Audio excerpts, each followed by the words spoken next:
Hello, Priya, dear student. How are you? যাক, I am fine.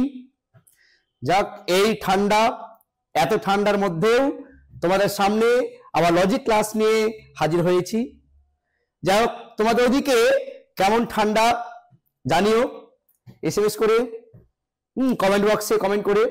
আর আমাদের এই গত 2-3 ধরে যা ঠান্ডা কুয়াশার মধ্যে ছিলাম, তবুও তোমরাকে ভালোবেসে, তোমাদের ক্লাসের প্রতি ভালোবেসে আজকে আবার তোমাদের সামনে হাজির হয়েছি। যাই হোক, আজকে আবার তোমাদের দর্শনের ক্লাসে সকলকে জানাই স্বাগতম। তা আজকে আমরা যা আলোচনা করব তার আগে বলি যে আমরা গত ক্লাসে যা আলোচনা করেছিলাম বিপরীত বিরোধিতা, যেটা আমরা সমস্ত শেষ করেছিলাম দুটো ক্লাসের মাধ্যমে। আজকে আমরা নতুন ক্লাস আলোচনা করব, নতুন অধ্যায় আলোচনা করব, সেটা হচ্ছে পঞ্চম অধ্যায় অমাধ্যম অনুমান। নতুন একটা অধ্যায়, অসাধারণ একটা অধ্যায়, যেটা খুব ইম্পর্টেন্ট এবং লজিক্যাল বেস একটা চ্যাপ্টার। খুব সুন্দর লাগবে লজিক গুলো করতে এবং থিওরিক্যাল ব্যাপারগুলো। তোমরা হয়তো স্কুলে বা অন্য কোথাও কিছুটা শিখেছো, কিন্তু যে লজিক কিভাবে করতে হয় গভীর ভাবে, হ্যাঁ, আলকা ভাবে, আলছা ভাবে, অল্প ভাবে শিখলে এইগুলো কিন্তু করা যাবে না। তা আজকে আমরা সেটাই শিখাবো যে কতটা গভীর ভাবে, যে কিভাবে লজিক গুলো এবং নিখুঁত ভাবে শেখানো যায়, শিখে নেওয়া যায়। দেখবে এই ক্লাসটা দেখার পর আর তোমাদের কোন লজিক, যে কোনো লজিক দিক না কেন, তোমাদের কোনো সমস্যা হবে না। দেখবে যে আজকে আমরা এত সুন্দর ভাবে, এত ডিপলি ভাবে, এত গভীর ভাবে আলোচনা করব। পুরো তোমাদের এই অধ্যায়টা আমরা দুটো ক্লাসে শেষ করব। দুটো ক্লাসেই আমরা পুরো পঞ্চম অধ্যায় যে অমাধ্যম অনুমানের মধ্যে যত সমস্ত বিষয়বস্তু আছে, যত প্রশ্ন হয়, সব আমরা দুটো ক্লাসের মধ্যে আলোচনা শেষ করব। আজকে করব আমরা অর্ধেক আলোচনা, এর পরের দিন আমরা আলোচনা করব অর্ধেকটা, দিয়ে পুরোটাই আমরা শেষ করব। যাই হোক, তাহলে আজকে আমরা যেটা আলোচনা করব যে অমাধ্যম অনুমান কি জিনিস, সেগুলো অমাধ্যম কোনগুলো, অমাধ্যম অনুমান, অমাধ্যম অনুমানের মধ্যে কি কি আছে, যেমন আবর্তন, বিবর্তন, সমবিবর্তন, বস্তুগত বিবর্তন, সেগুলো প্রত্যেকটা কি জিনিস, কিভাবে লজিকগুলো করতে হয়, এই সমস্ত বিষয় আজকে আমরা জেনে নেব তোমাদের সামনে। ঠিক আছে, চলো তাহলে আজকে আমরা নতুন ক্লাস, নতুন অধ্যায়ের লজিক শুরু করি।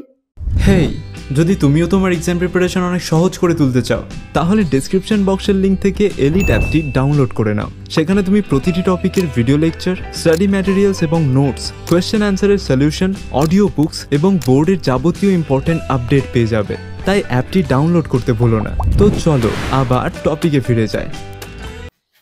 দেখো, আজকে হচ্ছে অমাধ্যম অনুমান, তার মধ্যে একটা পার্ট আবর্তন।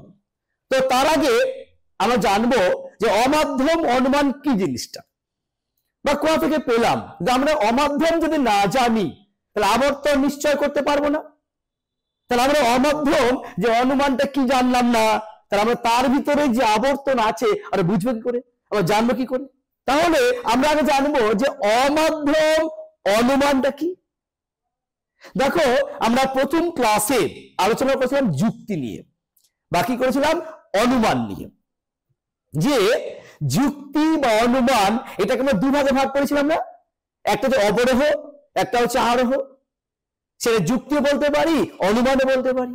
তাহলে আমরা অনুমান বা যুক্তি দুই প্রকার, একটা অবরোহ যুক্তি বা অনুমান, একটা আরোহ যুক্তি বা অনুমান। আর এই অবরোহ এই অনুমানকে আবার দুভাগে ভাগ করা হয়, একটা হচ্ছে অমাধ্যম অনুমান, একটা হচ্ছে মাধ্যম অনুমান। দেখো বিষয়টা বুঝতে পার, দেখো যে এই অনুমান, এটাকে ভাগ করেছি অবরোহ অনুমান, আর একটা হচ্ছে আরোহ অনুমান। আর এই অবরোহ অনুমানকে আবার দুই ভাগে ভাগ করা হয়, একটা হচ্ছে অমাধ্যম অনুমান, একটা হচ্ছে মাধ্যম অনুমান। তাহলে আমরা এই পর্যন্ত আলোচনা করেছিলাম। আজকে আমরা আলোচনা করব এই অমাধ্যম অনুমান, আর এই মাধ্যমটা সেইটুকুটা অল্প করে সংক্ষেপে জানবো, এখন যেটুকু প্রয়োজন। আর পরের ক্লাসে যদি গভীরভাবে আলোচনাটা আছে আমরা খুব সহজভাবেই শিখে নেব। চলো তা দেখো যে অমাধ্যম অনুমান কাকে বলি। মনে রেখো যে অমাধ্যম অনুমান একটি মাত্র আশ্রয় বাক্য, তাহলে বুঝো যে একটি মাত্র আশ্রয় বাক্য থেকে যখন সিদ্ধান্তটি অনিবার্যভাবে মিশ্রিত হবে। তাহলে কি বললাম, আশ্রয় কটি? একটি, মানে আশ্রয় বাক্য হবে একটি আর সিদ্ধান্ত একটি হয়। তাহলে একটি আশ্রয় বাক্য থেকে সিদ্ধান্তটি অনিবার্যভাবে মিশ্রিত হবে, তখন সেই অনুমানকে বলবো আমরা অমাধ্যম অনুমান। যেমন যদি বলি আমরা এ থেকে তৈরি করলাম ই সাপোজ, বা এ থেকে তৈরি করলাম আমরা আই, এই যে একটি থেকে তৈরি হলো, একটি আশ্রয় বাক্য, আশ্রয় বাক্য একটি আর সিদ্ধান্ত একটি। একটি আশ্রয় বাক্য থেকে যখন একটি সিদ্ধান্ত অনিবার্যভাবে মিশ্রিত হবে তখন তাকেই আমরা বলবো, বা সেই অনুমানকে বলবো আমরা অমাধ্যম অনুমান।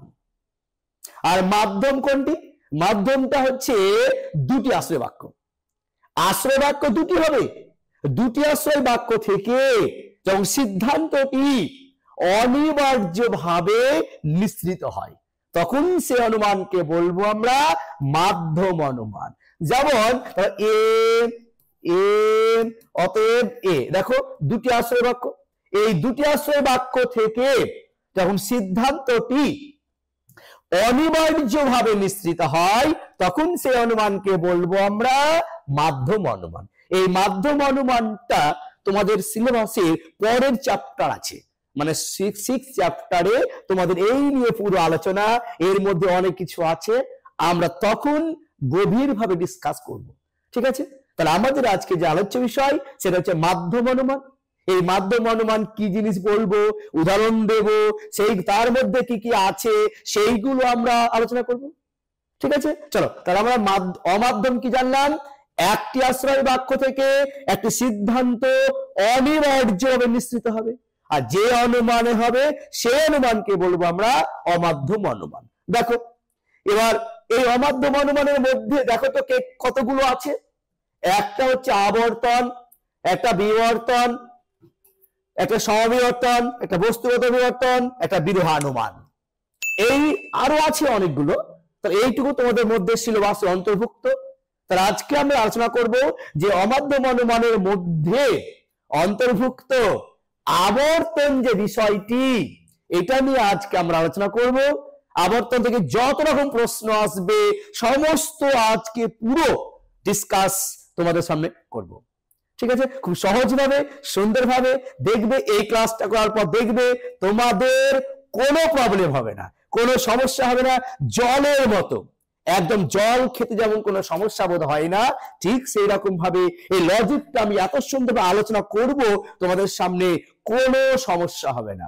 একবার দেখে নিও, একবার কানে হেডফোন লাগিয়ে বিষয়টা দেখবে, ভালো করে মনোযোগ দিয়ে শুনবে, তারপর যে কোনো ভাবে তোমরা যে নোট দিক, লজিক দিক, সমস্ত কিছু তোমরা খুব সহজেই অর্জন করে নেবে, আর পরীক্ষাতে ফুল মার্কস সহজেই পেয়ে যাবে। ঠিক আছে, চলো এটা হচ্ছে আমার এবং আমাদের এলিট ইউটিউব চ্যানেলের পক্ষ থেকে তোমাদেরকে গ্যারান্টি। ঠিক আছে, চলো তাহলে আমাদের শুরু করি। দেখো বিষয়টা, দেখো প্রথমে দিয়েছি আমরা যে অমাধ্যম অনুমান কি, একটু আগে বললাম না, দেখো যে অবরোহমূলক অনুমানে একটি মাত্র আশ্রয় বাক্য থেকে সিদ্ধান্তটি অনিবার্যভাবে মিশ্রিত হয় তাকে অমাধ্যম অনুমান বলে। তা দেখো তো এখানে বললাম না একটি মাত্র আশ্রয় বাক্য, তার আশ্রয় বাক্য হবে একটি থেকে সিদ্ধান্ত নিশ্চিত হবে, অনিবার্য হবে, নিশ্চিত হলো। তো এই যে একটি থেকে নিশ্চিত হলো একে আমরা কি বললাম, অমাধ্যম। তাহলে এই যে একটি হলো, দেখো সকল মানুষ স্বয়ংমরণশীল, এটা একটা বচন, এটাকে আমরা বলি আশ্রয় বাক্য। আর এখান থেকে নিশ্চিত করলাম আমরা যে কোন মানুষ নয় অমরণশীল সিদ্ধান্ত। এই যে একটি থেকে আর একটি সিদ্ধান্ত নিশ্চিত করলাম, এই জন্য এই অনুমানটা হয়ে গেল আমাদের অমাধ্যম অনুমান। এরকম যে কোনো মনে রাখবা, যে কোনো একটা আশ্রয় বাক্য যদি পেয়ে যাও আর সিদ্ধান্ত যদি একটা পাও, তাহলে সেই অনুমানটার নাম হয়ে যাবে কি আমাদের অমাধ্যম অনুমান। বুঝতে পেরেছো? যে কোনো তো একটা আশ্রয় বাক্য হলেই হলো, একটা আশ্রয় বাক্য, সেখান থেকে সিদ্ধান্ত একটা, সেটা পেয়ে যাবো আমরা কি অমাধ্যম অনুমান। ঠিক আছে, চলো দেখো এবার এইটুকুর মধ্যে শুধু মুখস্থ করলেই কি হবে, বুঝতে হবে না? হ্যাঁ দেখো তো এখানে দিয়েছি আমরা অবরোহ অনুমান, আরোহ নিশ্চয় হলো না কেন?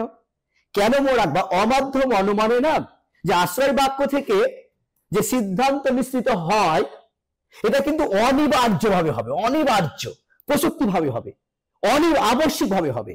মানে এটা এর মধ্যে ছিল, এটার মধ্যে ছিল থেকে এটা এর মধ্যে থেকেই তৈরি হবে, এটা এর মধ্যে ছিল বলেই তৈরি হয়েছে, এটা অনিবার্য। তাহলে এর মধ্যে থেকেই তৈরি হয়েছে এটা, এই জন্য এটা হচ্ছে অনিবার্য, আর এটা অনিবার্যভাবে মিশ্রিত হয়েছে বলেই এটাকে বলবো আমরা অবরোহ অনুমান। ঠিক আছে, তাহলে একদম আমরা অবরোহ, আরোহ বলবো না। আর আরোহ অনুমানে কি হয়, অনিবার্যভাবে নিশ্চিত হয় না। আশ্রয় বাক্য থেকে সিদ্ধান্ত নিশ্চিত হয় কিন্তু অনিবার্যভাবে হয় না। আর যেহেতু অমাধ্যম অনুমানটি আশ্রয় বাক্য থেকে অনিবার্য নিশ্চিত হয়, সেই জন্য কে বলবো আমরা অমাধ্যম অনুমান, কি একটা অবরোহ অনুমান। বুঝা গেছে? চলো তাহলে আমরা এবার এই যেটুকুটা বুঝতে পারলাম, সারসংক্ষেপ এটুকুটা বুঝলাম, একটি আশ্রয় বাক্য থেকে সিদ্ধান্তটি অনিবার্যভাবে মিশ্রিত হবে, সেই অনুমানকে বলা হয় অমাধ্যম অনুমান। ঠিক আছে, যা একটু উদাহরণ অলরেডি বলে ফেললাম আমরা, এ থেকে এটা হচ্ছে আশ্রয় বাক্য, ই হচ্ছে অতএব, ই হচ্ছে আমাদের সিদ্ধান্ত। তাহলে এইটুকুটা হলো আমাদের অমাধ্যম অনুমানের উদাহরণ। ঠিক আছে, চলো এবার দেখি আমরা যে অমাধ্যম অনুমানের মধ্যে কি কি আছে বললাম, আবর্তন। তাহলে আজকে আমরা আবর্তন শুরু করব। আবর্তন কি, কয় প্রকার, আবর্তনের নিয়ম কি, লজিক গুলো কিভাবে করতে হয়, চলো তাহলে আমরা পর আজকে আমরা আলোচনা করে নেব। দেখো তাহলে প্রথমে যেটা আলোচনা করব আমরা সেটা হচ্ছে আবর্তন। দেখো তো যে আবর্তন এটাকে আমরা অমাধ্যম বলছি কেন, আমরা মাধ্যম বলি না কেন? এটা প্রশ্ন, দেখো তোমাদের প্রশ্ন লাগছে না, তোমাদের মনে প্রশ্ন ক্রিয়েট করছে না যে স্যার আমরা আবর্তনকে অমাধ্যম বলছি কেন, বা আবর্তনকে আমরা মাধ্যম বলছি না কেন, তাই না? দেখো বিষয়টা বলি এবার। মনে রাখবে যে আবর্তনের ক্ষেত্রে দেখবে যে একটি আশ্রয় বাক্য থেকে, মানে আবর্তনের ক্ষেত্রে একটি আশ্রয় বাক্য থেকে সিদ্ধান্তটি অনিবার্যভাবে মিশ্রিত হয়। আবর্তনের ক্ষেত্রে একটি আশ্রয় বাক্য থেকে সিদ্ধান্তটি অনিবার্যভাবে মিশ্রিত হয়, ঠিক এরকম যেরকম ভাবে অমাধ্যমে হয়েছিল, যেরকম অমাধ্যমে হয়, অমাধ্যমে যেমন একটি মাত্র আশ্রয় বাক্য থেকে সিদ্ধান্ত অনিবার্যভাবে মিশ্রিত হয়, আর ঠিক সেই রকম ভাবে আবর্তনের ক্ষেত্রে তাই একটি মাত্র আশ্রয় বাক্য থেকে সিদ্ধান্তটি অনিবার্যভাবে মিশ্রিত হয়। সেই জন্য আবর্তনকে বলা হয় অমাধ্যম অনুমান। ঠিক আছে, যদি তোমাদের প্রশ্ন এসে পড়ে 2 মার্কসের জন্য যে আবর্তনকে অমাধ্যম অনুমান বলা হয় কেন, এই প্রশ্নের উত্তর তোমরা লিখে নেবে। সহজ বাংলা ভাষায় লিখবে যে অমাধ্যম অনুমানের মতো আবর্তনেরও একটি মাত্র আশ্রয় বাক্য থেকে সিদ্ধান্তটি অনিবার্যভাবে মিশ্রিত হয়, সেই জন্য আবর্তনকে বলা হয় অমাধ্যম অনুমান। ঠিক আছে, তাহলে এবারে বুঝতে পারলাম যে আবর্তন একটা অমাধ্যম অনুমান। তাহলে এবার জানবো আবর্তন কি জিনিস, আবর্তন উদাহরণ কেমন হয়, আবর্তন নিয়মগুলো কি কি দেখি। চলো একটু দেখে নিই একবার। দেখো আগে সংজ্ঞাটা ভালো করে দেখো, সংজ্ঞা থেকে এই সংজ্ঞাটা পড়লেই বা এই বিষয়টা পড়লেই এখান থেকে সব জানা হয়ে যাবে। মানে এইটুকুটার মধ্যে আমাদের সমস্ত কিছু ইনক্লুড করা হয়েছে, আমাদের সমস্ত কিছু অন্তর্ভুক্ত আছে এর মধ্যে। ঠিক আছে, চলো দেখো যে অবরোহমূলক অমাধ্যম অনুমানে আশ্রয় বাক্যের উদ্দেশ্য পদটি সিদ্ধান্তে বিধেয় স্থানে বসে, আশ্রয় বাক্যের উদ্দেশ্য পদটি সিদ্ধান্তের বিধেয় স্থানে বসে ও আশ্রয় বাক্যের বিধেয় পদটি সিদ্ধান্তের উদ্দেশ্য স্থানে বসে।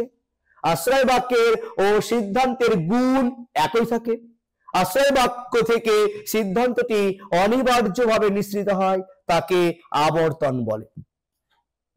দেখো এই যে সংজ্ঞাটাই, এই সংজ্ঞাটি এবার আমরা সুন্দরভাবে প্রেজেন্টেশন করব একটা উদাহরণের সাহায্যে। ঠিক আছে, দেখো তাহলে আমরা এইটুকু থেকে বুঝতে পারলাম না যে আবর্তন একটা কি অবরোহ অনুমান। কেন অবরোহ? যে আবর্তন এই অবরোহতা জানি আমরা যে অনিবার্য মিশ্রিত হয়, ঠিক সেরকম ভাবে আবর্তন তাই যে আশ্রয় বাক্য থেকে সিদ্ধান্তটি অনিবার্য মিশ্রিত হয়, সেই জন্য আবর্তন হলো একটা অবরোহমূলক অনুমান। আবার আবর্তন কি বলা হয়? অমাধ্যম বলা হয়, একটু আগে বললাম। তাহলে আবর্তনকে একদিক থেকে অবরোহ অনুমান বলতে পারছি, আবার আবর্তনকে একদিক থেকে অমাধ্যম অনুমান বলতে পারছি, তাই না? হ্যাঁ, চলো তাহলে এবার দেখি আমরা যে এই বিষয়টা কি। দেখো তো যে বাক্যের মাথায় খেলো, হ্যাঁ, যে আশ্রয় বাক্যের উদ্দেশ্য পদ, এটাই তো আশ্রয় বাক্য হয়। এর উদ্দেশ্য কোনটি? উদ্দেশ্য কি বার করতে হয়? যে একটি বাক্যে যার সম্পর্কে কিছু বলা হয়।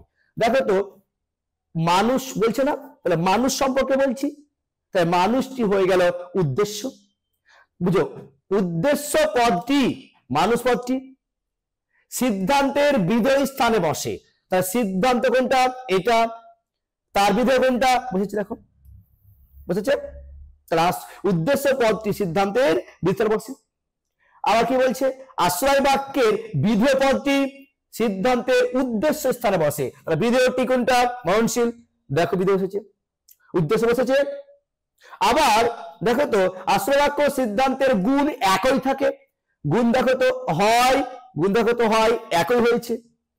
আবার আশ্রয় বাক্য থেকে সিদ্ধান্তটি অনিবার্যভাবে নিঃসৃত হয়, এখান থেকে অবশ্যই অনিবার্যভাবে নিঃসৃত হয়েছে, কেননা এইটুকুর মধ্যে অন্তর্ভুক্ত এটা। তাহলে এই পুরোটা এই উদাহরণের সাহায্যে বুঝতে পারলাম বলেই এটা হয়ে গেল একটা আমাদের আবর্তন, আবর্তনের উদাহরণ। ঠিক আছে, তাহলে এইটুকুটা আমরা এবার বিষয়টাকে আমরা নিয়মের মাধ্যমে দিয়ে বিষয়টা বোঝার চেষ্টা করব, দেখবে কোনো সমস্যা হবে না। থিওরিক্যাল জিনিস দেখো, তাহলে আমরা এইটুকু বুঝতে পারলাম যে এখান থেকে এই যে সিদ্ধান্ত হলো সেটাকে বলবো আমরা পুরোটাই আবর্তন। আর এই যে পুরোটা হচ্ছে আবর্তন, আবর্তন দেখো তো এর দুটো নাম দিয়েছি আমরা। এটাকে বলা হয় আশ্রয় বাক্য অবশ্যই, কিন্তু আবর্তনের ক্ষেত্রে এই আশ্রয় বাক্যের ওরা নাম দেয় আবর্তনীয়, আর সিদ্ধান্তের নাম দেওয়া হয় আবর্তিত। তাহলে প্রশ্ন আসতেই পারে যে আবর্তনীয় কাকে বলে? তাহলে আবর্তনীয় কাকে বলে? তাহলে উত্তর লিখতে পারবো না আমরা যে আবর্তনের ক্ষেত্রে আশ্রয় বাক্যকে বলা হয় আবর্তনীয়। বুঝতে পারলাম? এবার তো বলে আবর্তিত কাকে বলে? তা তোমরা লিখবে যে আবর্তনের ক্ষেত্রে সিদ্ধান্তকে বলা হয় আবর্তিত। হয়ে গেলেন স্যার? ঠিক আছে, চলো তাহলে আমরা পরে দেখি বিষয়টা। এটা যে সংজ্ঞা বললাম, এবার সংজ্ঞা থেকেই আমাদের সমস্ত নিয়ম ফুটে উঠবে। চলো দেখে নিই। তাহলে আমরা বলবো আজকে আলোচনা করবো এখন যে আবর্তনের নিয়ম, মানে আমরা আবর্তন যে লজিক গুলো করবো সেটা কিভাবে করব, কোন নিয়মে করব। যেমন খুশি তেমন তো করা যায় না, না তাই না? একটা যে কোনো নিয়ম আছে না, তা আবর্তন একটা নিয়ম আছে, নিয়ম দেখে তো লজিক গুলো করতে হয়। তা এবার দেখে নেবো আমরা নিয়মগুলো কি কি। তার আগে বলি আবর্তনের মোট 4টি নিয়ম আছে, 4টি নিয়ম আছে। সেই 4টি নিয়মকে অনুসরণ করে আমরা আবর্তন শিখে নেব। ঠিক আছে, চলো দেখো প্রথম যেটা নিয়ম সেটা হচ্ছে উদ্দেশ্যের নিয়ম। কিসের নিয়ম? উদ্দেশ্যের নিয়ম। দেখো কি বলেছি যে আবর্তনের ক্ষেত্রে আশ্রয় বাক্যের উদ্দেশ্য পদটি সিদ্ধান্তের বিধেয় স্থানে বসবে। তার মানে কেমন? যে কোনো একটাকে তোমরা নিয়ে নাও, ধরো নেওয়া একটা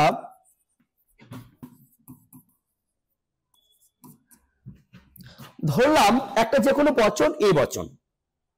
এবার এই বচনটাকে আমরা আবর্তন করব, আবর্তন আমরা চেষ্টা করব। তো প্রথম নিয়মে দেখো তো কি বলছে, আমাকে বলছে যে আবর্তনের ক্ষেত্রে আশ্রয় বাক্যের উদ্দেশ্য পদটি সিদ্ধান্তে বিধেয় স্থানে বসবে। তার মানে আমাকে যখন অতএবটা করব তখন দেখো তো যে আশ্রয় বাক্যের উদ্দেশ্য পদ কোনটি খুঁজো। দেখো তো সকল মানুষ হয় মরণশীল, তার মানে নিশ্চয় মানুষটা হচ্ছে আমরা আশ্রয় বাক্য, সেটা কোথায় বসবে? সেটা সিদ্ধান্তে বিধেয় স্থানে বসবে। তাহলে বিধেয় স্থান মানে এটা যদি সিদ্ধান্ত হয় তাহলে নিশ্চয় এটা বিধেয়, মানুষ বসিয়ে দিলাম। তো এইটুকুটা আমি করবো না, পরে ধরে করবো আমরা। তাহলে আমরা এইটুকুটা বুঝতে পারলাম যে আশ্রয় বাক্যের উদ্দেশ্য পদটি সিদ্ধান্তের বিধেয় স্থানে বসবে, মানে উদ্দেশ্য পদটি বিধেয় স্থানে বসালো। এটা প্রথম নিয়ম আমার, এটাকে বলা হয় উদ্দেশ্যের নিয়ম। তাহলে এইটুকু থাক। তাহলে পরের নিয়মে দেখবো কি বলছে। দেখো পরের নিয়ম কি বলছে, পরের নিয়ম কি বলছে? বিধেয়ের নিয়ম। বিধেয়ের নিয়ম কেমন? আবর্তনের ক্ষেত্রে আশ্রয় বাক্যের বিধেয় পদটি সিদ্ধান্তের উদ্দেশ্য স্থানে বসবে, মানে বিধেয়টা বসবে কোথায়? উদ্দেশ্যের জায়গায়। তবে দেখো তো এবার যদি আমরা করি, দেখো তো বিধেয় কোনটি? বিধেয় মরণশীল। তাহলে মরণশীল কোথায় বসবে? উদ্দেশ্যে বসবে। একটু আগে বললাম না যে উদ্দেশ্যে বসবে। দেখো বিধেয় পদটি সিদ্ধান্তের উদ্দেশ্য স্থানে বসবে, তার মানে আমাদের নিশ্চয় এটা আমরা এই বিধেয় পদটিকে উদ্দেশ্য স্থানে বসাবো। তাহলে আমরা চট করে এটাকে আমরা উদ্দেশ্য আনতে পারি যে মরণশীল।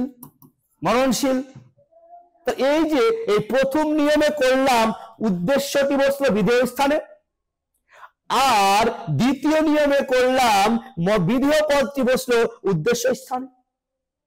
এবার দেখি 3 নম্বর নিয়মটা কি বলে। দেখো 3 নম্বর নিয়ম কি বলছে ওরা? গুণের নিয়ম। গুণের নিয়ম। তাহলে গুণের নিয়ম কি দেখে নিই একবার। আবর্তনের ক্ষেত্রে আশ্রয় বাক্য সিদ্ধান্তের গুণ একই থাকে, আশ্রয় বাক্যের যেটা গুণ হবে সিদ্ধান্তের সেম একই গুণ হবে। হয় থাকলে হবে হয়, নয় থাকলে হবে নয়। দেখো তাহলে আমাদের এই যে এখানে গুণ কি ছিল? হয়। তাহলে নিশ্চয়ই আমরা এখানে হয় দেব। তাহলে একটু আগে বললাম একই গুণ থাকবে, তাহলে গুণ থাকলে একই দেবে, নিশ্চয়ই এটা আমরা হয় দেব। এইটুকুটা আমরা 3 নম্বর নিয়মে করলাম। এবার দেখি তো 4 নম্বর নিয়মে কি বলছে। 4 নম্বর নিয়ম কি বলছে? ব্যাপ্যতার নিয়ম। তার ব্যাপ্যতার নিয়ম। প্রথম নিয়ম কি পেলাম? উদ্দেশ্যের নিয়ম, তারপরে পেলাম বিধেয়ের নিয়ম, তারপরে পেলাম গুণের নিয়ম। এবার 4 নম্বর নিয়মটা হচ্ছে আমাদের ব্যাপ্যতার নিয়ম। এটা কি? দেখো আবর্তনের ক্ষেত্রে আশ্রয় বাক্যে যে পদ ব্যাপ্য হয়নি, যে পদ ব্যাপ্য হয়নি সেই পদকে সিদ্ধান্তে ব্যাপ্য করা যাবে না। তার মানে আশ্রয় বাক্যে এটা ব্যাপ্য হয়নি, মানে এটা ক্রস চিহ্ন হয়েছে, সেই পদটিকে সিদ্ধান্তে ঠিক করা মানে ব্যাপ্য করা যাবে না। তার মানে মনে রাখবে যদি কোনো আশ্রয় বাক্যে এরকম ঠিক ভুল পাও মানে ব্যাপ্য হয়নি। ব্যাপ্য হয়নি মানে কি? ভুল। মনে রাখবা যে কোনো পদ, সে যে পদ হোক না কেন, আশ্রয় বাক্যে তুমি যদি ভুল পেয়ে যাও মানে অবাক্য পেয়ে যাও, তার মানে এই পদটা পি ধরলাম, সাপোজ পি ধরলাম, পি পদটা আমার ওপরে ভুল হয়েছে, মানে কি অবাক্য হয়েছে।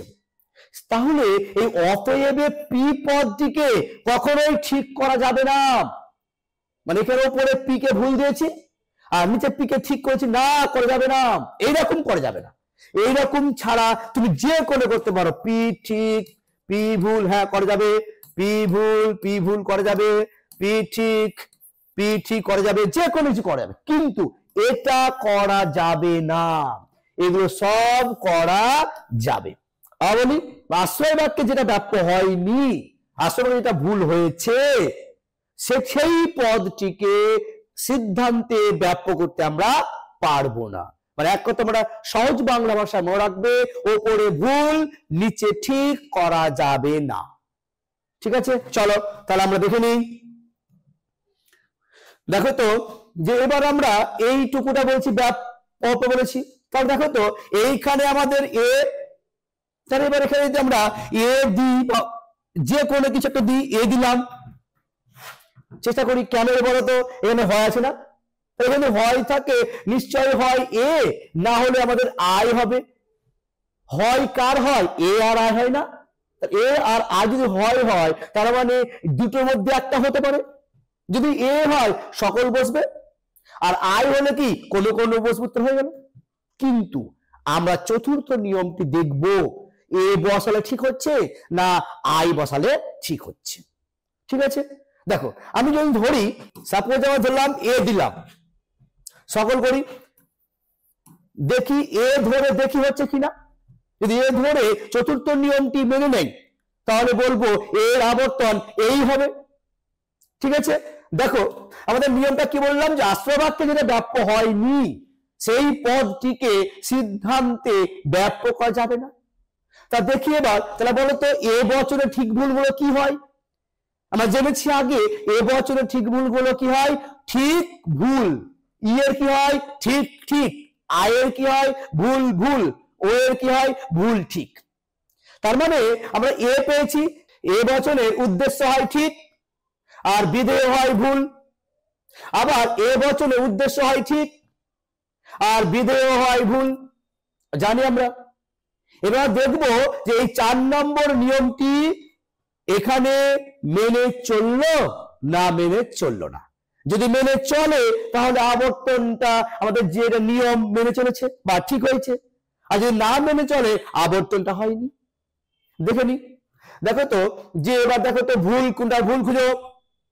ভুল ভুল, এই তো ভুল পেয়েছি আমরা, তাহলে বললাম না যে ভুল ঠিক করা যাবে না। দেখো তো ভুল পেয়েছি, কাকে ভুল পেয়েছি? মরণশীল পদকে। তাহলে এই মরণশীল পদকে দেখো তো এইখানে দেখো তো ঠিক, তো এটা কি আমরা করতে পারি? দেখো তো ওপরে ভুল পেয়েছি অথচ সিদ্ধান্তে আমরা ঠিক পেয়েছি, তাহলে আমরা এই ভুল আর ঠিক তো বললাম করতে পারবো না। অতএব এটা 4 নম্বর নিয়মটি এখানে মানা হলো না। তাই আমরা এ বচনের আমরা এটাকে এ করতে পারবো না।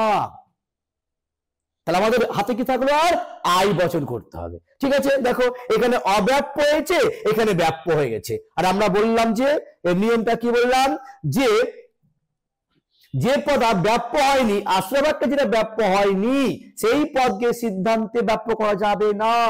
তার মানে ওইখানে এটা যদি ব্যাপ্য হয়নি এখানে ব্যাপ্য করা যাবে না, অলরেডি ব্যাপ্য করা হয়ে গেছে, সেই জন্য এ আমরা করতে পারবো না। সেটা আমরা কি করব? তবে সেটাকে আমরা হাতে কি রয়েছে, আমার আই রয়েছে, হাতে আই রয়েছে। আই হলে কি হয়? কোন কোন কোন কোন, তাহলে কি দাঁড়ালো? কোন কোন মানুষ হয় মরণশীল। তা দেখো তো আই বচনের ভুল ঠিক কি হয়? আই বচনে এখানে হয় ভুল, আই বচনের ভুল, আই বচনের ভুল, আর এ বচনের ঠিক আর ভুল। দেখো তো এবার যে উপরে ভুল হয়েছে এখানেও ভুল হয়ে গেছে, অতএব ভুল আর ঠিক হয়নি। বুঝতে পেরেছো? তার মানে আমাদের এ থেকে এটা আই করতে হবে। তো এইভাবে নিয়মগুলো অনুসারে আমরা আবর্তন করব। ঠিক আছে, তবে এই নিয়ম দেখে বিষয়গুলো বুঝতে পারলাম, এ থেকে আই হলো। কিন্তু আমরা এই নিয়মটিকে মুখস্থ করব বা জেনে রাখবো নোট বা থিওরিক্যালের জন্য। যখন আমরা লজিক প্র্যাকটিস করব, আবর্তন থেকে বিবর্তন বা আবর্তন করো, আবর্তন কিভাবে করতে হয়, এই বিষয়গুলো আমরা এই নিয়ম তো জানি, এই নিয়ম শিখলাম। এবার শর্টকাট সহজেই ভাবে সুন্দরভাবে সহজেই কিভাবে আমরা করব সেগুলো আমরা দেখব। ঠিক আছে, চলো তাহলে যেটুকুটা আলোচনা করলাম, সেই আবর্তনের কটি নিয়ম পেয়েছিলাম? 4টি। উদ্দেশ্যের নিয়ম, বিধেয়ের নিয়ম, গুণের নিয়ম, ব্যাপ্যতার নিয়ম। উদ্দেশ্য নিয়ম, এই 4টা নিয়ম জানলাম, পড়লাম, উদাহরণের সাহায্যে দেখলাম। ঠিক আছে, তাহলে চলো এবার আমরা দেখব যে এই যে বিষয়গুলো আমরা আবর্তন, যে নিচের বাক্যগুলিকে বচনে বা তার্কিক আকারে রূপান্তরিত করে আবর্তন নির্ণয় করো। এই যে এগুলো করব, এগুলোকে এখন আমরা যে আগেকার 4টা নিয়ম দেখে 4টা নিয়ম মুখস্থ করে ক্যালকুলেশন করব না, এবার আমরা শর্টকাটে শিখব কিভাবে, শর্টকাট টেকনিকের মাধ্যমে পরীক্ষাতে কুইকলি ভাবে করব কিভাবে, সহজভাবে করব কিভাবে এখন সেটাই আমরা দেখব।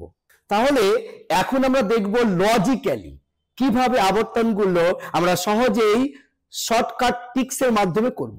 ঠিক আছে, চলো দেখো, তোমাদের প্রথমে সহজে মনে রাখার আবর্তনের রূপ, এটাকে তোমরা মনে রাখবে। ঠিক আছে, এ থেকে আই, ই থেকে ই, আই থেকে আই, আর ও বচনে আবর্তন সম্ভব নয়, আর ও বচনে আবর্তন আমরা করতে পারবো না। ঠিক আছে, এই ট্রিক্সটা তোমরা মনে রাখবে। ঠিক আছে, মনে রাখো।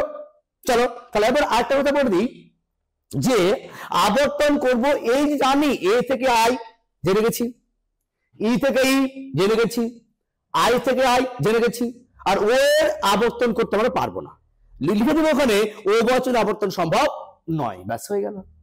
এবার এইটুকু জানলে শুধু হবে না, আমাকে জানতে হবে যে এইটুকুটা জানলাম, এর পাশাপাশি আর কি জানতে হবে, তোমরা জানবে এইরকম ক্রস চিহ্ন, মানে এইরকম এইরকম, এই ক্রস মানে আবর্তন, মাথা মনে রাখো, ক্রস মানে আবর্তন, তার মানে উদ্দেশ্যটা বসবে বিধেয়ের জায়গায় আর বিধেয় বসবে উদ্দেশ্যের জায়গায়। বুঝা গেছে, উদ্দেশ্য বসবে বিধেয়ের জায়গায় আর বিধেয় বসবে উদ্দেশ্য, এইটুকুটাই মনে রেখো, এনাফ।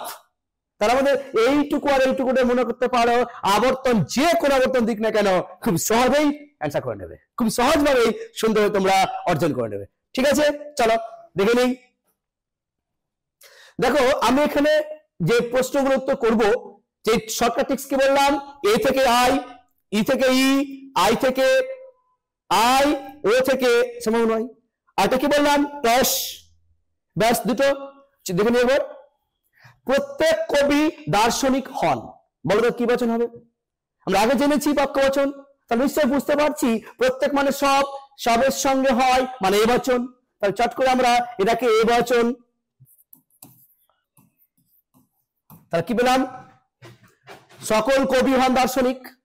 এবার আমরা এটাকে আবর্তন করব কিভাবে বলতো, এ থেকে কি বচন হয় একটু দেখে নাও, এ থেকে আই, চট করে আমরা এখানে কি আমরা আই করতে পারছি না, হ্যাঁ সঙ্গে সঙ্গে এ থেকে আই করে দিলাম, আর আই আকার কি হয়, কোন কোন হয়, তাহলে আমরা লিখলাম কোন কোন হয়। দেখো উদ্দেশ্য ফাঁকা, বিধেয় ফাঁকা, আর আমি একটু কি বললাম, কোন ট্রিক্স বললাম, ক্রস চিহ্ন, তাহলে আমাদের নিশ্চয় এখানে ক্রস লাগাতে হবে, উদ্দেশ্য বসে বিধেয়ের জায়গায় আর বিধেয় বসবে উদ্দেশ্য জায়গায়, ব্যাস কাফি। দেখো তো উদ্দেশ্য কবি বসে যাও বিধেয়ের জায়গায়, বিধেয় দার্শনিক বসে দাও, ব্যাস আবর্তন হয়ে গেল। ক্লিয়ার? কত সহজ না, সিম্পল। এ থেকে আই ফটাফট, আয়ের কোন কোন হয়, উদ্দেশ্য ছিল বসে দাও বিধেয় জায়গায় আর বিধেয়কে বসে দাও উদ্দেশ্য জায়গায়, ব্যাস।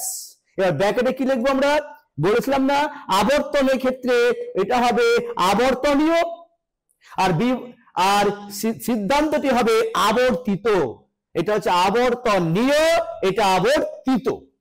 ঠিক আছে, তাহলে লিখে নিব। এবার এসে তো বৃত্তাকার বর্গক্ষেত্র নেই, তাহলে বর্গক্ষেত্র কেমন, বৃত্তাকার নয়, তার নিশ্চয় এটা ই বচন, তাহলে কি বলবো, কোন বর্গক্ষেত্র নয় বৃত্তাকার,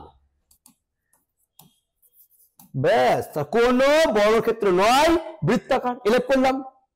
এবার আমরা এটা কি করব, আবর্তন করব, আর আবর্তন আমরা কি শিখলাম, ই থেকে কি হয়, ই থেকে ই, তাহলে ই চট করে ই করে নেই, আর ই এর আকার কেমন, কোন নয়, চট করে কোন নয়।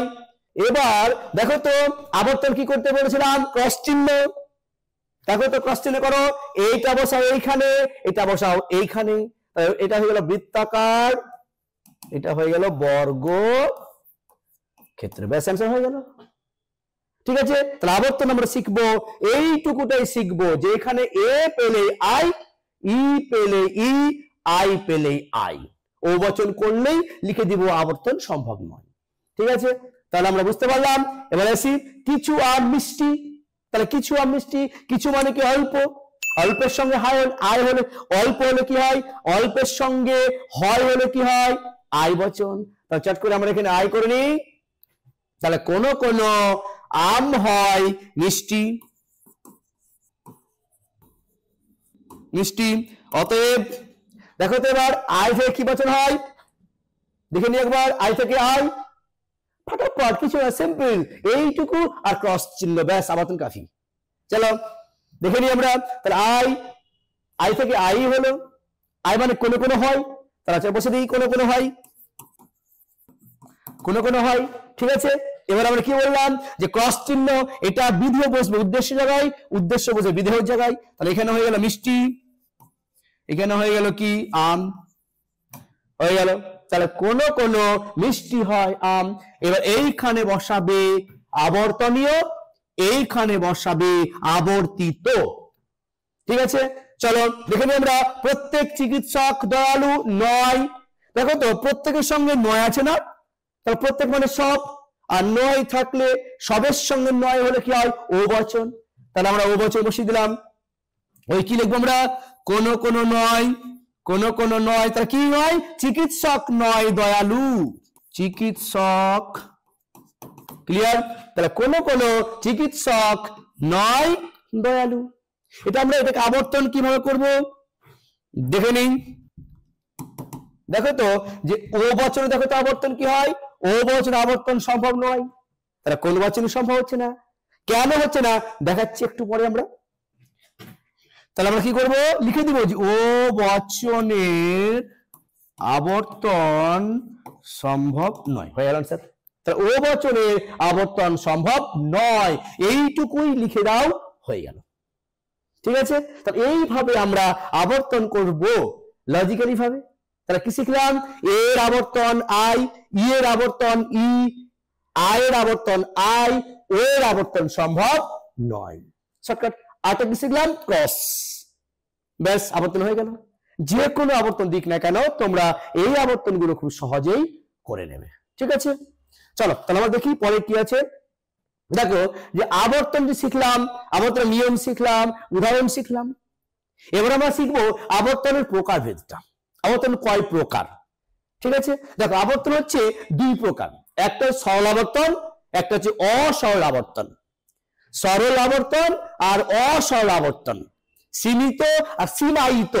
সীমিত মানে সরল, সীমায়িত মানে অসরল, ঠিক আছে। এটা সরল বা সীমিত, অসরল বা সীমায়িত আবর্তন, ঠিক আছে। তাহলে আমরা বুঝবো যে সরল আবর্তন ও অসরল আবর্তনের মধ্যে কি পার্থক্য রয়েছে, বা এরা কি জিনিসটা বুঝবো, ঠিক আছে। দেখো সরল কাকে বলে, তাহলে সরল আবর্তন কাকে বলে, মনে রাখবে যে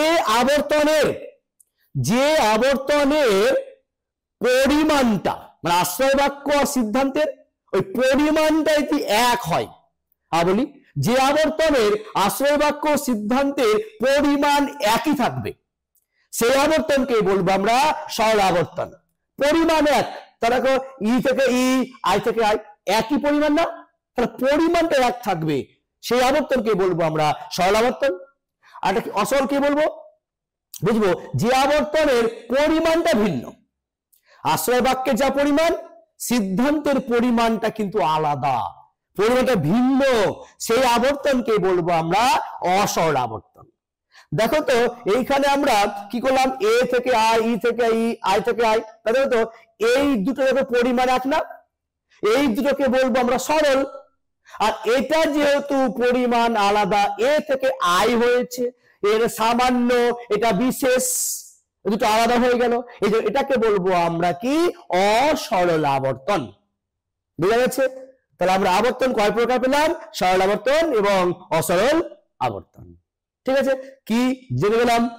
এবার আমরা আসবো যে এদের মধ্যে কিছু পার্থক্য আছে, সরল আবর্তন এবং অসরল আবর্তনের মধ্যে কি পার্থক্য, মেনলি কয়েকটা পার্থক্য হয়, ঠিক আছে। দেখো তাহলে প্রথমে আমরা বলতে পারবো না, এক নম্বর যে সরল আবর্তনের ক্ষেত্রে আশ্রয় বাক্য সিদ্ধান্তের পরিমাণ একই থাকে, আর অসরল আবর্তনের ক্ষেত্রে আশ্রয় বাক্য সিদ্ধান্তের পরিমাণ ভিন্ন হয় বা আলাদা হয়, একটা পার্থক্য হলো। দুই নম্বর পার্থক্য কি বলবো আমরা, দুই নম্বর থেকে বলবো যে সরল আবর্তনের ক্ষেত্রে আশ্রয় বাক্য সিদ্ধান্ত সমার্থক হয়, বলি সরল আবর্তনের ক্ষেত্রে আশ্রয় বাক্য সিদ্ধান্ত সমার্থক হয়। কিন্তু অসরল আবর্তনের ক্ষেত্রে আশ্রয় বাক্য সিদ্ধান্ত সমার্থক হয় না। তাহলে এটা সমার্থক হবে, এটা সমার্থক হবে না। কেমন জিনিস? দেখো, সকল বায়ু হয় বাতাস সমার্থক, এটা আমি এ করব, সকল বায়ু হয় বাতাস, সকল বাতাস হয় বায়ু থেকে সকল বায়ু হয় বাতাস, দুটোই সমার্থক। তাই এই দিক থেকে আমরা সরল আবর্তন বুঝবো সমার্থক। তাহলে সরল আবর্তনের ক্ষেত্রে আশ্রয় বাক্য সিদ্ধান্তে দুটো সমার্থক হবে, আর অসরল আবর্তনের ক্ষেত্রে দুটি সমার্থক হবে না। 3 নম্বর মোস্ট ইম্পর্টেন্ট একটা লাইন, সেটা হচ্ছে যে সরল আবর্তনের ক্ষেত্রে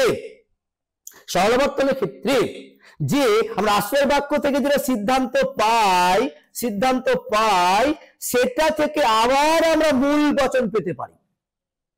বলি, সরল আবর্তন থেকে যেটা আমরা আশ্রয় বাক্য থেকে সিদ্ধান্ত পাই, সেই সিদ্ধান্ত থেকে আবার আমরা মূল বচন ফিরে যেতে পারি, কিন্তু অসরল আবর্তনে কিন্তু পারি না। কেমন? দেখো একটা এক্সাম্পল দেখো, সকল বায়ু হয় বাতাস, সকল দেখো সকল বায়ু হয় বাতাস, সকল বাতাস হয় বায়ু লিখেছি আমরা। তাহলে এই যে এখান থেকে তৈরি করলাম এটা, এ দেখবো এটা সরাবর্তন করার চেষ্টা করলাম। এই সরলাবর্তনের ক্ষেত্রে এই যে এটা থেকে তৈরি করলাম এটা, আবার এটা থেকে তৈরি এটা করা যায়। কিভাবে করা যায়? তুমি এর আবর্তন করো তো, এর আবর্তন করো তো, দেখো তো এর আবর্তন করলে কি হয়? সকল বায়ু হয় বাতাস পেলাম। তাহলে আমরা এটা থেকে আবর্তন করলে পারছি যে সিদ্ধান্তটা, আবার সিদ্ধান্তকে আবর্তন করলে আবার আমি মূল বচন পেয়ে যাচ্ছি। তাই সরলাবর্তনের ক্ষেত্রে এটাই হয় যে সরলাবর্তনের ক্ষেত্রে আশ্রয় বাক্য থেকে যে সিদ্ধান্তটি পাওয়া যায়, মানে আবর্তিত পাওয়া যায়, আর সেই আবর্তিত বচনকে যদি আমরা আবার আবর্তন করি তাহলে মূল বচনটাই পাওয়া যায়। কিন্তু অসরল আবর্তনের ক্ষেত্রে কিন্তু তা পাওয়া যায় না। দেখো, আমি এ থেকে আমি আই করি, তাহলে আমি এ থেকে যদি আই করলাম আবর্তন, তাহলে এটা আবর্তিত। এই আবর্তিত যদি আমি যদি আবর্তন করতে চাই, তাহলে আয়ের আবর্তন আমার আয় হয়ে যায়। তাহলে মূল বচন কি পেলাম? কখনোই পেলাম না। তাহলে আমরা এ থেকে আই করলাম, আই থেকে আমরা তো আই হচ্ছে, অতএব মূল বচন আমরা পাচ্ছি না। অতএব এই জন্য অসরল আবর্তনের আবর্তিত বচনকে আবর্তন করলে আমরা মূল বচন পাবো না। বুঝতেছো এই পার্থক্য? আর একটা পার্থক্য তোমরা উদাহরণ দিয়ে দেবে। একটা ই থেকে ই, এটা হলো সরল আবর্তন উদাহরণ। আবার এ থেকে আই, এটা হলো অসরল আবর্তন উদাহরণ। তো এটা হলো সরল আবর্তন উদাহরণ, উল্লেখ করে দেবে। এটা হলো অসরল আবর্তন উদাহরণ। হয়ে গেল, 4টা পয়েন্ট হয়ে গেল। তাহলে আমরা কি বুঝলাম? সরল আবর্তনের ক্ষেত্রে যে 1 নম্বর কি বললাম, যে আশ্রয় বাক্য সিদ্ধান্তের পরিমাণ একই থাকে, সরল আবর্তন। আশ্রয় বাক্য সিদ্ধান্তের পরিমাণ ভিন্ন হয়, অসরল আবর্তন। 2 নম্বর কি বললাম, যে সরল আবর্তনের ক্ষেত্রে আশ্রয় বাক্য সিদ্ধান্ত সমার্থক হয়, আশ্রয় বাক্য সিদ্ধান্ত কি সমার্থক হয় না। কি বললাম? সরল আবর্তনের ক্ষেত্রে আশ্রয় বাক্য থেকে সিদ্ধান্তটি যে মিশ্রিত হয়, সেই সিদ্ধান্তকে আবার আবর্তন করলে মূল বচন পাওয়া যায়, কিন্তু অসরল আবর্তনে পাওয়া যায় না। পার্থক্য বুঝতে পারলাম? তাহলে এই হচ্ছে আমাদের সরল আবর্তন আর হচ্ছে অসরল আবর্তন। ঠিক আছে, দেখো এই যে আমরা এ থেকে এ করলাম, দেখো তো এটার ক্ষেত্রে একটা কেমন সমস্যা না, যে এ থেকে তো আই হয়। এবার আমরা দেখবো যে এ থেকে এ হয় কিনা। ঠিক আছে, এ থেকে এ আমাদের হয় কিনা। দেখো, এ বচনের সরল আবর্তন সম্ভব নয় কেন? এটা কি বললাম, দেখালাম যে হয়, তাই তো। এবার দেখবো, দেখি আগে জেনারেলি হয় কিনা, তারপর দেখবো হয় কিনা। দেখো, আমরা এ বছরের সরল আবর্তন এক্ষেত্রে হয় কি হয় না এই বিষয়ে দ্বিমত আছে। কারো কারো মতে বলছে এ বচনের সরল আবর্তন সম্ভব, আর কারো কারো বলছে এ বচনের সরল আবর্তন সম্ভব নয়। তো যারা বলছে এ বচনের সম্ভব নয় তারা ব্যাখ্যা দেবে একরকম, আর যারা বলছে হ্যাঁ সম্ভব তারা ব্যাখ্যা দেখাবে একরকম। তো আমরা দুটোই এখানে আমরা আলোচনা করব। তাহলে প্রথমে দেখাবো এ বচনের সরল আবর্তন সম্ভব নয়, মানে এ থেকে এ বচন আবর্তন করতে পারবো না। ঠিক আছে, চলো দেখে নি।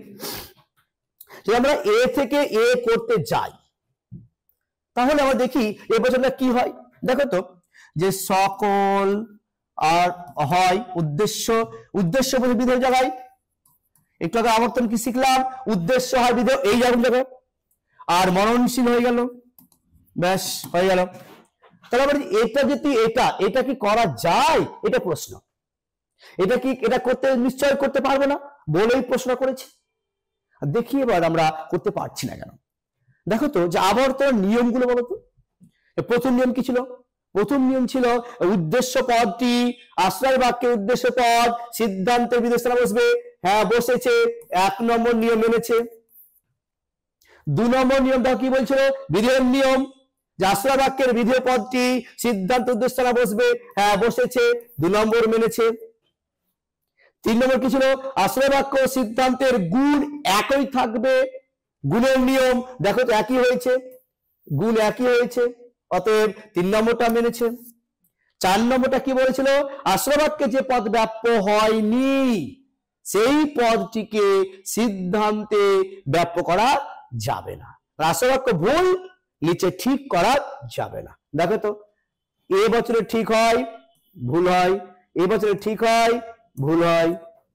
দেখো তো মরণশীল পদ, দেখো তো এইখানে ভুল হয়েছে, এইখানে ঠিক হয়ে গেছে। তার মানে ওপরে ভুল নিচে ঠিক করা যাবে যাবে না। তার মানে এ বচনের এ আবর্তন করতে গেলে চতুর্থ নিয়মটি লঙ্ঘন ঘটছে। এই চতুর্থ নিয়মটি লঙ্ঘন ঘটার জন্যই বলবো এ বচনের সরল আবর্তন সম্ভব নয়। এইভাবে তোমরা সুন্দরভাবে লিখে নেবে। এক কথায় এ বচনের সরল আবর্তন সম্ভব নয়, কেননা এ বচনের সরল আবর্তন করতে গেলে আবর্তনের চতুর্থ নিয়মটি লঙ্ঘিত হচ্ছে। আর চতুর্থ নিয়মটি লঙ্ঘিত হওয়ার জন্যই এ বচনের সরল আবর্তন সম্ভব নয়। ঠিক আছে, এবার আমরা দেখবো যে এ বচনের সরল আবর্তন সম্ভব যাদের মতে, তাদের মতটা কি দেখব। দেখো, এ বচনের সরল আবর্তন সম্ভব, তবে কি 3টি শর্তে বা 3টি দিক থেকে, 3 রকম দিক থেকে এ বচনের সরল আবর্তন সম্ভব। কি কি? দেখো, একটা সংজ্ঞা জ্ঞাপক, একটা সমার্থক জ্ঞাপক, একটা একই ব্যক্তি বা বস্তু বোঝালে। কেমন জিনিস দেখো, আমি সেটা বলি। একটা মনে রাখবে, আগের ক্লাসে আমরা আলোচনা করেছিলাম যে ব্যাপ্য আর অব্যাপ্য, বলেছিলাম না? এ বচনের ব্যতিক্রম ব্যাপ্য আছে। এই 3টা ক্ষেত্রে এ বচনের কি হয়? দুটোই ব্যাপ্য হয়, বলেছিলাম না? যে সংজ্ঞা দুটোই ব্যাপ্য, সমার্থক দুটোই ব্যাপ্য, একই ব্যক্তি বস্তু দুটোই ব্যাপ্য হয়। ঠিক সেরকম ভাবে ওই দুটো ব্যাপ্য বলেই আমরা তারই এই বচনের সরল আবর্তন করতে পারি। ঠিক আছে, দেখে নিই এবার যে সংজ্ঞা জ্ঞাপক কোনগুলো। যখন কোনো উদ্দেশ্য আর বিধেয়কে না সংজ্ঞা আকারে বোঝাবে, যেমন সকল ত্রিভুজ হয় 3 বাহু বিশিষ্ট সমতলিক ক্ষেত্র, আবার সকল চতুর্ভুজ হয় 4 বাহু বিশিষ্ট সমতলিক ক্ষেত্র, এই সংজ্ঞা। আবার এটা কি সমর্থক কোনটা? সকল বায়ু হয় বাতাস সমর্থক, বায়ু মানে বাতাস, বাতাস মানে বায়ু সমর্থক। আবার একই ব্যক্তি বস্তু কোনটা? যেমন রবীন্দ্রনাথ হন বিশ্বকবি, তাহলে বিশ্বকবি মানে রবীন্দ্রনাথ, আর রবীন্দ্রনাথ মানে কি বিশ্বকবি, তাহলে একই ব্যক্তি বস্তু বোঝাচ্ছে। এইরকম জিনিস যদি পাও কোথাও এ বচন, তাহলে ওটাকে আমরা এ বচনের সরল আবর্তন এ করব। ঠিক আছে, দেখে নিই এবার বিষয়টাকে তো পাচ্ছি না, দেখি। দেখো, সকল বায়ু হয় বাতাস, এই যে একটা বচন, এটা আমরা কি বলি? আবর্তনীয়। কেন? আশ্রয় বাক্য যে। দেখবো এটাকে আবর্তন করলাম কি? সকল বাতাস হয় বায়ু। দেখো তো এরকম ক্রস দিয়েছি আমরা। দেখবো যে এটাতে 4টা নিয়ম প্রযোজ্য হয়েছে কি না। দেখো যে এটা দেখো তো, যে বায়ু বাতাস কি আলাদা না এক?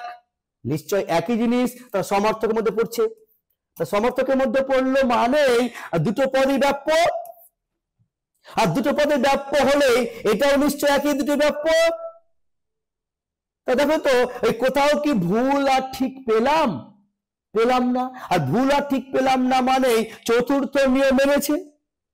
আর চতুর্থ নিয়ম মানে আগেকার সব তো অলরেডি মেনেই নিয়েছে, অতএব এটি হয়ে গেল আমাদের অবশ্যই একটা বৈধ আবর্তন। এই জন্য এই দিক থেকে সমার্থক দিক থেকে আমরা এ বচনে সরল আবর্তন করতে পারি। ঠিক আছে, দেখো আরেকটা, দেখো আমরা এটাও করতে পারি যে এর একটা যে সকল ত্রিভুজ হয় তিন বাহু, ওটাকে আমরা আবর্তন করি, সকল তিন বাহু বিশিষ্ট সমতলিক ক্ষেত্র হয় ত্রিভুজ, তাহলে ওটারও ব্যাপ্য হয়েছিল, আবার এটারও ব্যাপ্য হয়েছিল, তার মানে কোথাও আমরা অব্যাপ্য আর ব্যাপ্য পাইনি, ভুল ঠিক পাইনি। অতএব এই দৃষ্টিকোণ থেকেও এ থেকে এ করতে পারি। আবার দেখো তো রবীন্দ্রনাথ হন বিশ্বকবি, আবার বিশ্বকবি হন রবীন্দ্রনাথ, এ এ, তাহলে রবীন্দ্রনাথ মানে বিশ্বকবি আর বিশ্বকবি রবীন্দ্রনাথ মানে একই ব্যক্তি বলছে, তার ঠিক ঠিক। আবার এ বচনেও কি বিশ্বকবি ঠাকুর, এটাও ঠিক ঠিক, তাহলে কোথাও ভুল ঠিক আমরা পেলাম না। এই জন্যই এই তিনটা ক্ষেত্রে এ বচনের সরল আবর্তন সম্ভব। বুঝা গেল? তাহলে আমরা যেটুকু বুঝতে পারলাম যে আবর্তন করব সহজভাবে কিভাবে, যে একটা মনে রাখবো এ থেকে আই, ই থেকে ই, আই থেকে আই, ও থেকে সম্ভব নয়, এটা বুঝলাম। আর একটা বুঝবো আমরা ক্রস চিহ্ন, এই দুটো বুঝলেই আবর্তন পুরো কমপ্লিটেড। ঠিক আছে, এবার তো একটা তোমরা রাখবে, যখন কোনো এ বচনে আবর্তন করতে বলবে না তখন তোমরা এইটুকুই মাথায় খেলবে একটু। ঠিক আছে, যেটুকুটা বললাম, এই সংজ্ঞা আছে কিনা, সমার্থক আছে কিনা, একই ব্যক্তি বস্তু আছে কিনা। ঠিক আছে, এইরকম দেখে তোমরা কিন্তু ফলো করবে। ঠিক আছে, এই তিনটা ক্ষেত্রে এ থেকে এ হবে, বাকি সমস্ত ক্ষেত্রে এ থেকে আই হবে। ঠিক আছে, এই হচ্ছে তোমাদের আবর্তন। আচ্ছা, আজকে আমরা শেষ করলাম যে আবর্তন মানে অমধ্যম অনুমান একটা পাঠ, সেটা হচ্ছে আবর্তন। আবর্তন কাকে বলে, তার নিয়ম, তার উদাহরণ, কয় প্রকার, তাদের মধ্যে কি পার্থক্য, কিভাবে আবর্তন করতে হয়, এই বছর সরল আবর্তন, হ্যাঁ চর্চা করলাম। এইটুকুর মধ্যে আর একটা যেটা পাঠ আছে সেটা হচ্ছে ও বছরের আবর্তন সম্ভব কিনা। জানলাম কি আমরা সম্ভব নয়, কিন্তু এখানে দেখাবে যে আধুনিক যুক্তি বিজ্ঞানী যারা, বিশেষ করে জন ভেন, জর্জ বুল, এছাড়াও আরো অনেকে আছেন, হ্যাঁ এরা কিছু কিছু দার্শনিকরা, লয়েসিয়ানরা যে ও বচন আবর্তন করার চেষ্টা করেছেন। কিভাবে করেছেন? তারা ও বচনকে প্রথমে রাখবা, ও বচনকে প্রথমে যে নয় আছে না, ওই নয়টিকে প্রথমে আই করে নেবে, মানে ও বচনকে প্রথমে আই করবে, ও যে নয় চিহ্ন আছে সেটা বিধের সঙ্গে যুক্ত করবে, মানে আই বচনের বিধের সঙ্গে যুক্ত করে দেবে, আই করে নেবে। আই করার পর তাকে আবর্তন করবে। দেখি সেটা একটু দেখো, কোন কোন ফুল হয় লাল, ফুল নয় লাল, তাহলে কোন কোন ফুল নয় লাল। এই যে একটা ও বচন, এটাকে সমার্থক তৈরি করি একটা, ওরা বলেছে একটা সমার্থক তৈরি করবো, মানে ও বচন যা আই বচন সেম সেম সমার্থক তৈরি করবো একটা, আমরা সমার্থক তৈরি করবো, সেম তৈরি করবো। দেখো আই যদি হয়, এবার নয় আছে না, তাহলে বিধের সঙ্গে যদি অযোগ করে দিই, এইটুকুটার মানে কি লাল নয়, তাহলে দেখো তো পেলাম যে লাল নয়, এই নয় চিহ্নটিকে বিধের সঙ্গে অ দিয়ে যুক্ত করে দিতে হবে। যুক্ত করে দিলাম, যুক্ত করলে কি পেলাম, কোন কোন ফুল হয় অলাল। এটা আর এটা কিন্তু সমার্থক, দুটো একই জিনিস। এবার আমরা এই আই বচনকে আমরা আবর্তন করে নেব। তাহলে আই কোন কোন হয় অলাল চলে এলো আর ফুল চলে এলো, তাহলে কোন কোন অলাল হয় ফুল, এটা হয়ে গেল আমাদের আবর্তন। এইভাবে তারা বলেছেন কোন একটা ও বচনের নঙর্থক চিহ্নটিকে আই বচন করে নিয়ে আর আই বচনের বিধের সঙ্গে নঙর্থকটি যুক্ত করে নিতে হবে। যুক্ত করলে সেই আই বচনটিকে যদি আমরা আবর্তন করে নিই, তাহলে সেটাই হয়ে গেল আমাদের ও বচনের নিষেধমূলক আবর্তন। বুঝতে পারলাম? তা এই হচ্ছে ও বচন নিষেধমূলক আবর্তন। তাহলে আমরা যেটুকু শিখলাম যে আবর্তনের সমস্ত বিষয়, আর যেটুকু আলোচনা করলাম এর মধ্যে তোমরা আবর্তনের সমস্ত বিষয় প্রশ্ন কমন পেয়ে যাবে এবং লজিক্যালি জিনিসগুলো আমরা অনায়াসেই বুঝতে পারলাম? এই সমস্ত বিষয় যা আলোচনা করলাম সমস্ত তোমরা নোট আকারে লজিক্যাল বেস উত্তরগুলো সমস্ত পিডিএফ সহকারে আমাদের এলিট অ্যাপের মাধ্যমে সব পেয়ে যাবে। তোমরা এলিট অ্যাপ থেকে সবকিছুই ডাউনলোড করে নিও। আবার রেকর্ডিং ক্লাস যদিও যা দেখোনি তা অবশ্যই দেখে নিও, তাহলে সমস্ত কিছু তোমাদের জল হয়ে যাবে। ঠিক আছে, এইটুকুটাই হলো। আমাদের পরের ক্লাস আসবো আমরা এই অমধ্যম অনুমানের বাকি যে বিষয়গুলো আছে সমস্ত কিছু আমরা শেষ করে দেব পরের ক্লাসে। ঠিক আছে, তাহলে ভালো থেকো, সুস্থ থেকো। এই ধরনের এডুকেশনাল ভিডিও আরও দেখতে চ্যানেলটিকে সাবস্ক্রাইব করে এলিট পরিবারের মেম্বার হয়ে যাও। Thank you so much and always remember, knowledge worth sharing.